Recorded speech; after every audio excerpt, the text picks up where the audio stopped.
Japanese, and there was a superintendent there, the big guy with the crowns, and I was saying, boss, you need to sort this out, you're out of your depth. And he was just, rah, rah. And I just thought, even the superintendent's out here putting his shoulders out. So yeah, it's a shame, but I think it is a sign of the times, and obviously I couldn't do the job anymore because I was more a talker and a, come on guys, not walking in like that, dragging. I know they've got the job to do, but they're booting my bike. And we'll move, but don't push it. Come on, move. Little man syndrome. Little man syndrome.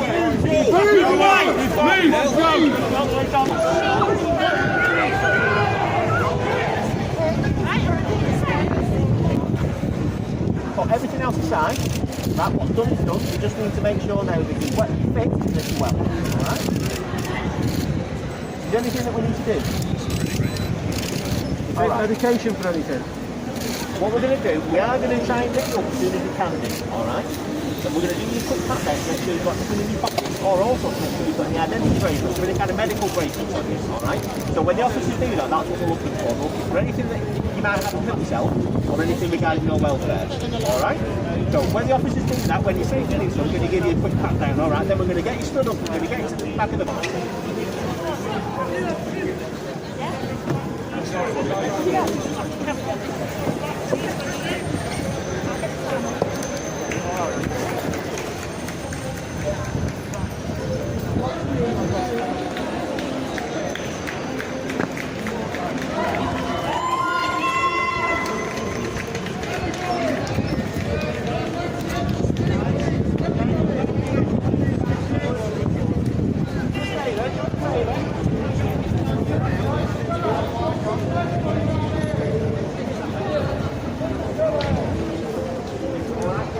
Obviously, the TAU, the Tactical Aid Unit, which is basically like the riot police, they came in fairly heavy on about 100 young, mostly women sort of protesters. Yeah. But also, they I saw you talking to them, and they sort of kicked your bike and like told you to go away. And I saw them chasing you then. So I got it on the camera here. Yeah. They sort of like followed you, but then you weren't going fast enough, and they sort of kicked your back wheel and say hurry up, that sort of thing. It's quite funny. You just told me that you used to be a police officer yourself. Yeah, I was a Greater Manchester police officer for 17 years, retired, finished in 2006. Yeah. And the purpose of coming down here is the saxophone player. Me and a couple of guys who do street photography, so we know each other on Instagram. And because all of the sax player, everyone takes pictures of him, we've come up with a little idea of getting a frame print for him, and then any money that we collected over, we throw in his pot. So it's all positive. Yeah. Oh, that's great. And obviously, so you weren't here for the protest. That was just by coincidence that this turned up at your doorstep, so to speak. But what I was just going to say quickly, so since you left the police service, have you noticed a change in behaviour of the typical Bobby, the typical police officer, or what do you think? What's your opinion? I think they're so far removed from the real world, and in some respects I do feel sorry for them, because they're doing a job, and the government to do the job, they're paid to do the job and uphold the law, but they're just caught between a rock and a hard place. Now those protesters there, they were blocking the Metrolink, and you can't do it. Once you've made your point, you move on. But they were a bit heavy-handed. They charged in, and say we weren't getting involved. We were talking to the sax player, we were giving him his frame print, and it was all positive.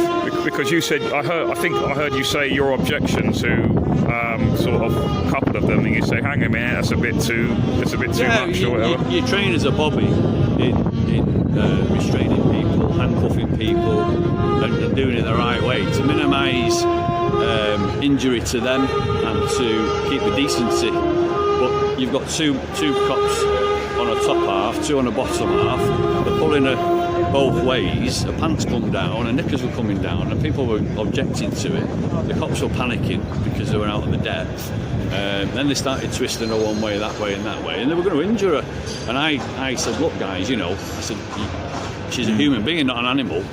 Sort it out. And for me, they'd removed her from the obstruction, and they could have said to her, well, look, here's your details. Go back, and sent her on her way. But no, it was, they were there for ages. Nice.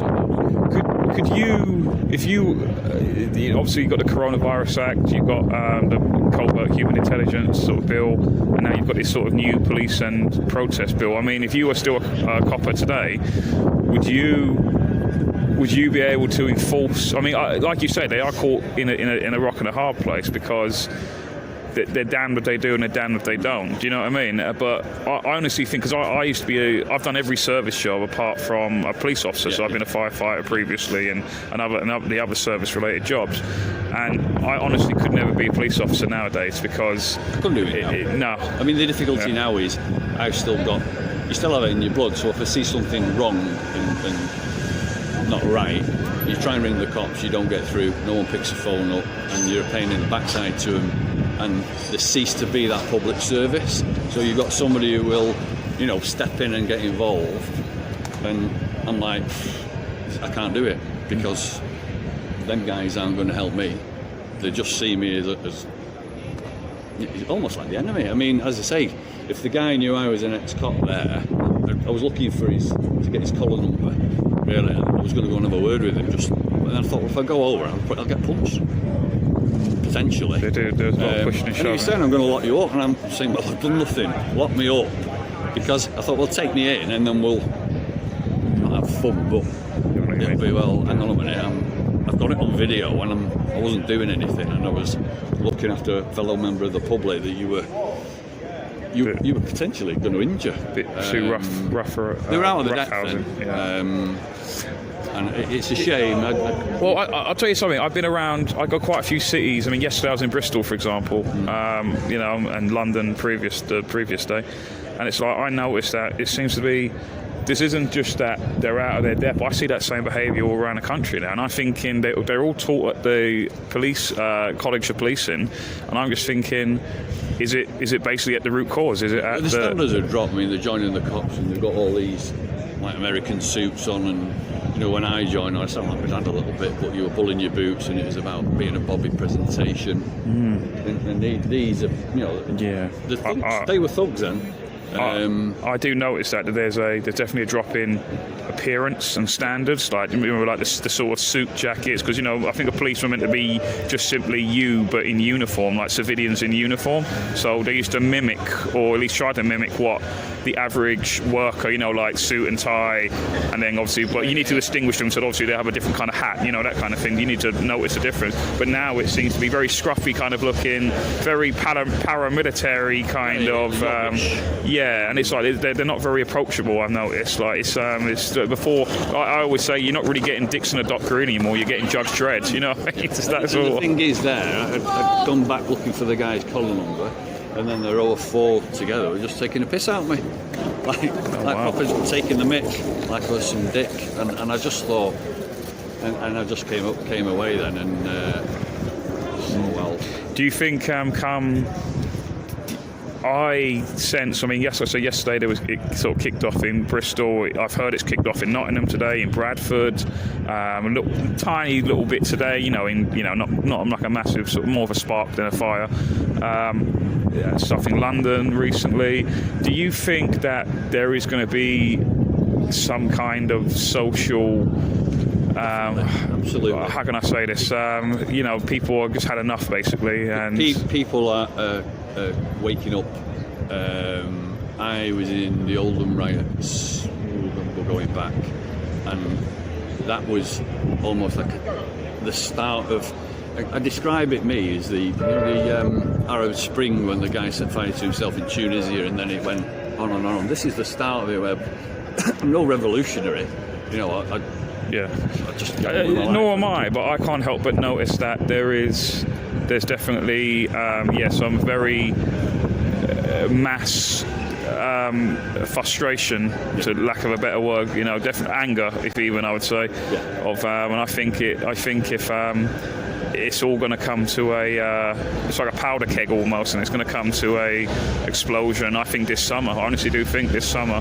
Yeah, I've predicted the first Friday night of unlocking when it'll be like a proper party night, and that's where these cops will be out, and there'll be more people, and when there's more people, you know, I wouldn't want to see the vans get smashed up, and I wouldn't want to see them getting hurt and injured and chased up the road, but what they did there then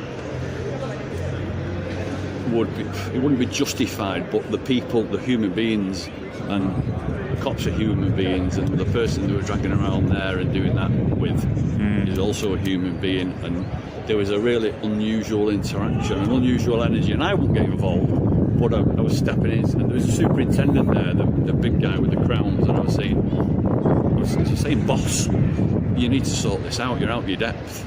And he was just, you know, rah, rah, and I just thought, even the superintendent's out here putting his shoulders out. So yeah, it's a shame, but I think it is a sign of the times, and obviously I couldn't do the job anymore because I was more a talker and a, come on guys, you know, not walking in like that, dragging. I know they've got a job to do, but you know, they're booting my bike and shoving me up the road. I couldn't even turn. And it was, you know, and he'd gone, I'm going to lock you up. And I said, lock me up, I've done nothing. You know. So yeah, a little bit sad. But I mean, it's dissolved now. And there you go. But thank you, mate. Thank you no for worries, that. Yeah, that's